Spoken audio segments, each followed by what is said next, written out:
Hello madam. Hello. So legal notice అంటే చాలా మందికి చాలా అపోహలు ఉంటాయి. అసలు లీగల్ నోటీస్ అంటే ఏంటి? ఏదైనా సరే మీరు కేస్ ఫైల్ చేయాలి అనుకున్నప్పుడు ఏ కేస్ అయినా సరే ఫస్ట్ ఏంటంటే మ్యాండేటరీగా ఒక లీగల్ నోటీస్ అనేది పంపించాలి. లీగల్ నోటీస్ ఎందుకు పంపిస్తాము అంటే డైరెక్ట్గా కేసు వెళ్ళి డైరెక్ట్ కోర్టుకి లాగే కంటే ముందు ఒక ఇనీషియల్గా ఒక నోటీస్ ఇచ్చినట్టు. అంటే చాలామంది లీగల్ నోటీస్తోనే అనుకున్న పని అవ్వచ్చు కదా, ఈజీ మెథడ్ కదా. అండ్ ఆల్సో చాలా మటుకు లా కొన్ని కేసెస్లో మోస్ట్ ఆఫ్ ద కేసెస్లో ఏంటంటే లీగల్ నోటీస్ అనేది కంపల్సరీ పంపించాలి. లీగల్ నోటీస్ పంపించిన తర్వాత కేసు, అట్లాంటి కొన్ని లాస్ ఉన్నాయి. సో యూజువల్గా ఏంటంటే లీగల్ నోటీస్ పంపిస్తే మనం ఇండైరెక్ట్ ఒక నోటీస్ ఇచ్చినట్టు.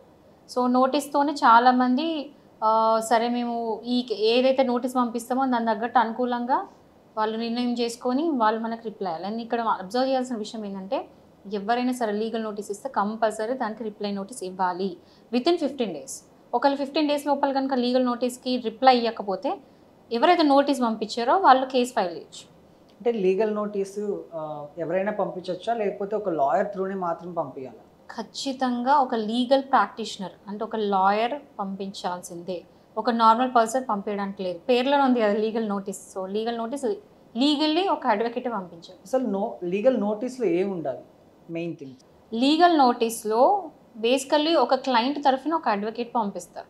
సో అందులో క్లయింట్ పేరు, ఎవరైతే అడ్వకేట్ పంపిస్తున్నారో అడ్వకేట్ పేరు, అండ్ ఎవరికైతే పంపిస్తున్నారో ఎవరికైతే పంపిస్తున్నారో 2 అడ్రస్ పెట్టేసి ఏ పర్సన్కి అయితే లీగల్ నోటీస్ పంపిస్తున్నారో ఆ పర్సన్ది డీటెయిల్స్ మొత్తం ఉండాలి. పేరు, son of daughter of, care of address and occupation, everything పూరా మొత్తం అడ్రస్ ఉండాలి.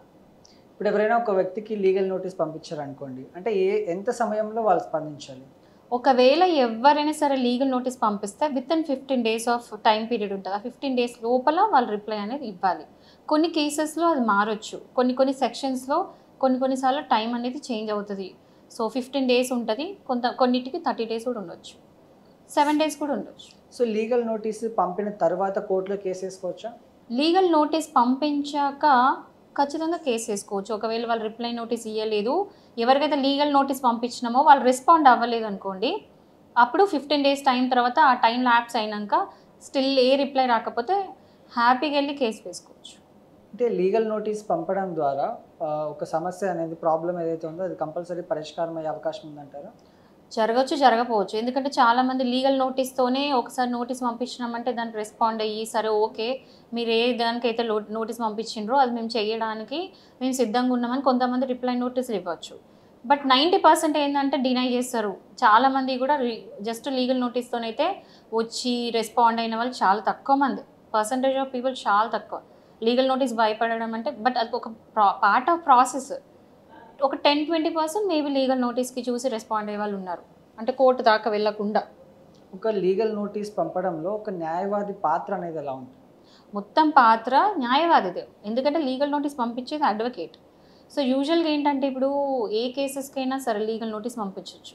అండ్ మీకు ఇంకో విషయం తెలుసా, ఈవెన్ డివోర్స్కి కూడా మనం లీగల్ నోటీస్ పంపించవచ్చు. సపోజ్ వైఫ్ అండ్ హస్బెండ్లో ఇట్లా ఎవరైనా ఒకవేళ డివోర్స్ తీసుకోవాలనుకున్నప్పుడు ఆ హస్బెండ్ లేదా వైఫ్ వాళ్ళ స్పౌస్కి లీగల్ నోటీస్ అనేది పంపించచ్చు. ఇట్లా నేను డివోర్స్ తీసుకోవాలనుకుంటున్నా, కోఆపరేట్ చేయండి అని చెప్పేసి యాక్చువల్లీ లీగల్ నోటీస్ పంపించచ్చు.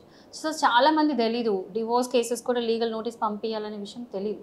అంటే ఒక లీగల్ నోటీస్ను ఈమెయిల్ లేకపోతే వాట్సాప్ వీటిల్లో పంపిస్తే ఇది చట్టపరంగా సమర్థించబడుతుందా? ఎస్, మెయిల్ ఒకవేళ కనుక దానికి ప్రాపర్ అక్నాలజ్మెంట్ ఉండి వాళ్ళు రిసీవ్ చేసుకున్నట్టుంటే కనుక అది లీగల్ నోటీస్ కింద కన్సిడర్ చేసినట్టే. సో ఇప్పుడు డిఫరెంట్ కేసెస్ ఉంటాయి, లైక్ ఫ్యామిలీ, క్రిమినల్, ఇలాంటి కేసెస్. సో ఇలాంటి కేసెస్లో ఈ లీగల్ నోటీస్ అనేది పంపించవచ్చు. ఇప్పుడు ప్రతి కేసుకి లీగల్ నోటీస్ పంపించాలి. అది సివిల్ మ్యాటర్స్ అనుకోండి పంపించవచ్చు. కొన్నిసార్లు క్రిమినల్ మ్యాటర్స్లో కూడా, అంటే ఎగ్జాంపుల్ ఏంటంటే NI యాక్ట్ అంటే చెక్ బౌన్సెస్ కేసెస్ అట్లా ఉంటాయి కదా, అట్లాంటి వాటికి లీగల్ నోటీస్ పంపించవచ్చు. నేను ఇప్పుడు చెప్పాను కదా ఫ్యామిలీ మ్యాటర్స్లో కూడా డివోర్స్ కావాలని చెప్పేసి పంపించవచ్చు, లేకపోతే మెయింటెనెన్స్ ఇవ్వమని చెప్పొచ్చు. దేనికైనా లీగల్ నోటీస్ పంపించచ్చు. బేసికల్లీ లీగల్ నోటీస్ ఏంటంటే మనం ఒక నోటీస్ ఇచ్చినట్టు లీగల్లీ, ఇట్లా మాకు ఇది ప్రాబ్లం ఉంది లేదా మాకు ఇది కావాలి, లీగల్లీ మేము ఇట్లా కోర్టుకి వెళ్ళబోతున్నాము, జస్ట్ ఇనిషియేటివ్ అంటే ఫస్ట్ టైం మీకు చెప్పాలి కాబట్టి నేను లీగల్ నోటీస్ లాగా ఒక నోటీస్ ఇద్దామని చెప్పేసి నోటీస్ ఇస్తున్నాను పంపించడమే లీగల్ నోటీస్. సో అన్ని కేసెస్లో కూడా అన్ని civil, criminal, even company cases ఏవైనా సరే పంపించచ్చు. ఇప్పుడు కొంతమంది కంపెనీస్ ఉంటారు. సో కంపెనీస్ కూడా ఏంటంటే వాళ్ళ ఎంప్లాయీస్కి నోటీస్ ఇవ్వడం, లేదా ఎంప్లాయీస్ కూడా నోటీస్ ఇవ్వచ్చు. ఏ విధమైన నోటీస్ అని ఇవ్వచ్చు. ఒకవేళ మనకు రికవరీ ఆఫ్ మనీ, సపోజ్ మనం ఒకరికి డబ్బులు ఇచ్చాం, వాళ్ళు తిరిగి ఇవ్వట్లేదు వాళ్ళు మన దగ్గర ప్రామిసర్ నోట్ ఉండొచ్చు, మన దగ్గర చెక్స్ ఉండొచ్చు, మన దగ్గర ఏదైనా సరే ఒక ఎవిడెన్స్ అనేది ఉన్నది, మనం ఆ రికవరీ ఆఫ్ మనీ వేసుకుందామంటే ఆ రికవరీ ఆఫ్ మనీ కూడా మనం లీగల్ నోటీస్ పంపించవచ్చు. సో ఏ విధమైన కూడా లీగల్ ఇష్యూస్కి ఉంటే ఖచ్చితంగా లీగల్ నోటీస్ పంపించవచ్చు. ఇది కాకుండా యూజువల్గా ఐపీఆర్ కేసెస్ అంటే పేటెంట్ రైట్స్, కాపీ రైట్స్, ఇలాంటివన్నిటి కూడా లీగల్ నోటీస్ పంపించవచ్చు. ఇప్పుడు యూట్యూబ్ ఉంది, ఏదైనా కంటెంట్ పెట్టారు, ఆ కంటెంట్ తీసేయమని చెప్పేసి యూట్యూబ్ వాళ్ళకి కూడా మనము నోటీస్ ఇవ్వచ్చు. ఈవెన్ అంటే కొన్ని ఎగ్జాంపుల్స్ చెప్తున్నాను. పెద్ద యాపిల్ కంపెనీస్ ఎక్కడ ఉన్నాయి. సో అట్లాంటి పెద్ద కంపెనీస్కి కూడా, ఎంత పెద్ద కంపెనీకైనా ఒక నార్మల్ పర్సన్ కూడా లీగల్ నోటీస్ అనేది ఇవ్వచ్చు. అండ్ అది ఒక్కసారి లీగల్ నోటీస్ ఇచ్చిండ్రు అంటే అది ఆన్ రికార్డ్స్ ఉన్నట్టు. ఆన్ రికార్డ్స్ అంటే ఏంటో తెలుసా? ఒకటి గుర్తుపెట్టుకోండి, ఆన్ రికార్డ్స్ ఉండడం అంటే ఏంటంటే ఏదైతే లీగల్ నోటీస్ ఉందో అది ఒక కోర్టులో ఒక డాక్యుమెంట్ అనమాట. అంటే మనం కేసు వేసినప్పుడు మనం స్టార్ట్ చేసేది ఆ లీగల్ నోటీస్తో. అంటే మేము ఆల్రెడీ లీగల్ నోటీస్ పంపించినా, మేము ఆల్రెడీ నోటీస్ ఇచ్చినా, వాళ్ళు రెస్పాండ్ కాలేదు, సో అందుకని చెప్పేసి నేను వచ్చి కోర్టులో కేసు వేస్తున్నా అని చెప్పడానికి లిస్ట్ ఆఫ్ డాక్యుమెంట్స్లో ఫస్ట్ వచ్చేది legal notice. So legal notice అనే దాంతోనే ఏ కేసు అయినా స్టార్ట్ అవుతుంది యూజువల్గా 90%. సో లీగల్ నోటీస్ ఇవ్వడం వల్ల ఏంటంటే కొంచెం టైం సేవ్ అయ్యే ఛాన్సెస్ ఉన్నాయి.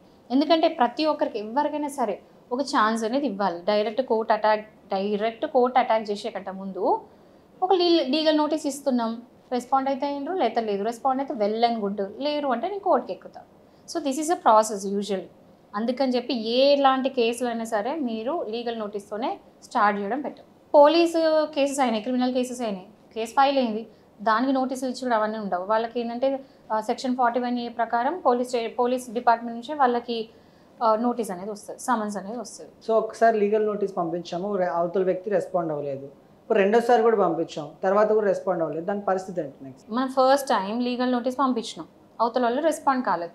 ఎగ్జాంపుల్ ఒకవేళ చెక్ బౌన్స్ కేసు మనం పంపించినాం, రెస్పాండ్ కాలేదు, ఇంకా కూడా డబ్బులు పే చేయలేదు, సెకండ్ టైం కూడా లీగల్ నోటీస్ పంపించవచ్చు. ఎందుకంటే continuity of that case is still there, అంటే కంటిన్యూ అవుతుంది, ఇంకా రీపేమెంట్ మనీ జరగలే. ఆ చెక్ బౌన్స్ కేసు అట్లనే ఉన్నది, వాళ్ళు రీపే చేయలేదు, రిప్లై ఇవ్వలేదు, సో సెకండ్ టైం కూడా లీగల్ నోటీస్ పంపించవచ్చు. ఓకే, ఒకవేళ సరే ఫస్ట్ టైం లీగల్ నోటీస్ పంపించిన తర్వాత వాళ్ళు రెస్పాండ్ అయిన తర్వాత మళ్ళీ మనం దానికి మళ్ళీ రిప్లై కూడా ఇవ్వచ్చు. అర్థమైందా? ఒక లీగల్ నోటీస్ పంపించిండ్రండి ఎదుటోళ్ళు రిప్లై నోటీస్ ఇచ్చినారు, అంటే మనం ఇచ్చిన నోటీస్కి రిప్లై మళ్ళీ పంపించిండ్రు, దానికి మళ్ళీ మనం నోటీస్ పంపించవచ్చు. దాన్ని రీజెండర్ నోటీస్ అంటారు.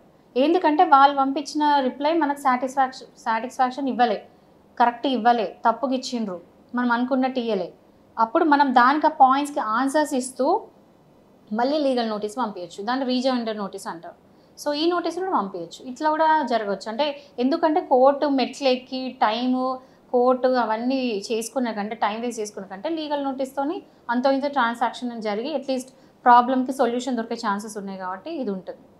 సో లీగల్ నోటీస్ పంపించిన తర్వాత ఎన్ని డేస్లో మనం కోర్టులో కేసు వేసుకోవచ్చు? ఒకవేళ లీగల్ నోటీస్ పంపించినాం అనుకోండి, అందులో లాస్ట్ లైన్ అదే ఉంటుంది, ఏమనంటే 15 days లోపల రెస్పాండ్ కాండి అని చెప్పేసి.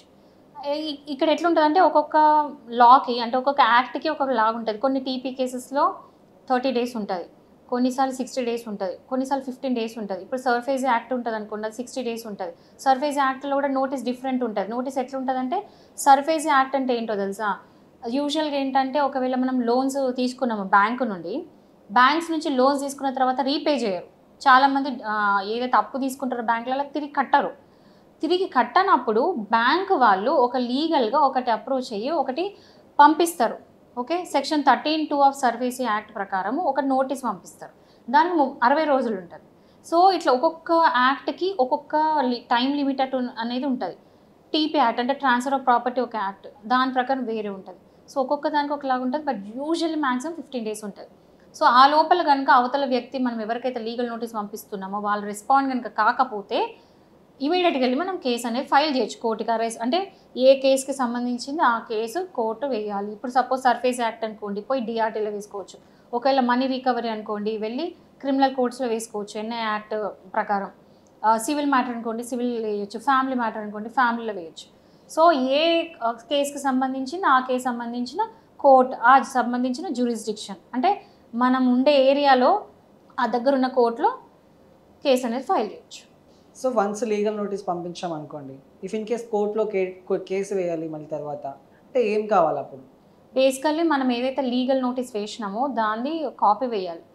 అంటే ఒరిజినల్ కాపీ వేయాలి, జిరాక్స్ కాదు. ఎందుకంటే మనం పంపించేటప్పుడే 2 కాపీస్ తీసుకుంటాం. ఒక కాపీ అవతల పార్టీకి, ఇంకొక పార్టీ అడ్వకేట్ ఆఫీస్ కాపీ లాగా ఉంచుకుంటాం. సో ఆఫీస్ కాపీ అనేది తీసుకెళ్ళి లీగల్ నోటీస్ మేము వేసినాము అని చెప్పేసి కోర్టుకి ఒరిజినల్ కాపీ వేయాలి. సెకండ్, ఏదైతే లీగల్ నోటీస్ పంపించినామో యూజువల్గా పోస్టల్ ద్వారా పంపిస్తాము. దాని అక్నాలజ్మెంట్ రిసీవ్ అయినట్టు ట్రాకింగ్ ఉంటుంది కదా పోస్టల్ పంపిస్తే. సో ఆ ట్రాకింగ్ అక్నాలజ్మెంట్ పడేయాలి. ఒకవేళ ఈమెయిల్ అనుకోండి, ఈమెయిల్ పంపించినట్టు స్క్రీన్ షాట్, సో అలాంటివి వేయాలి. అక్నాలజ్మెంట్ అయితే కంపల్సరీ వేయాలి. ఎందుకంటే వాళ్ళు రిసీవ్ చేసుకున్నట్టు మనం చూపించాలి కదా. సో రిసీవ్ అనేది ఇంపార్టెంట్. వాళ్ళు ఆ లీగల్ నోటీస్ రిసీవ్ చేసుకొని ఉండాలి, వాళ్ళ సంతకం అక్కడ ఉండాలి. అప్పుడే వాళ్ళకి లీగల్ నోటీస్ ముట్టినట్టు. సో ముట్టిన తర్వాత కూడా రెస్పాండ్ అవుతలేరు అంటే వాళ్ళు రెస్పెక్ట్ ఇస్తలేరు, మేము పోయి మేము కోర్టులో వేచి చూసుకుంటాము అని మీనింగ్ ఇక్కడ. సో 15 days యూజువల్గా అట్లా అయినప్పుడు వాళ్ళు రెస్పాండ్ కావాలంటే కోర్టులో కేసు వేసుకోవచ్చు. Okay madam, thank you. Okay.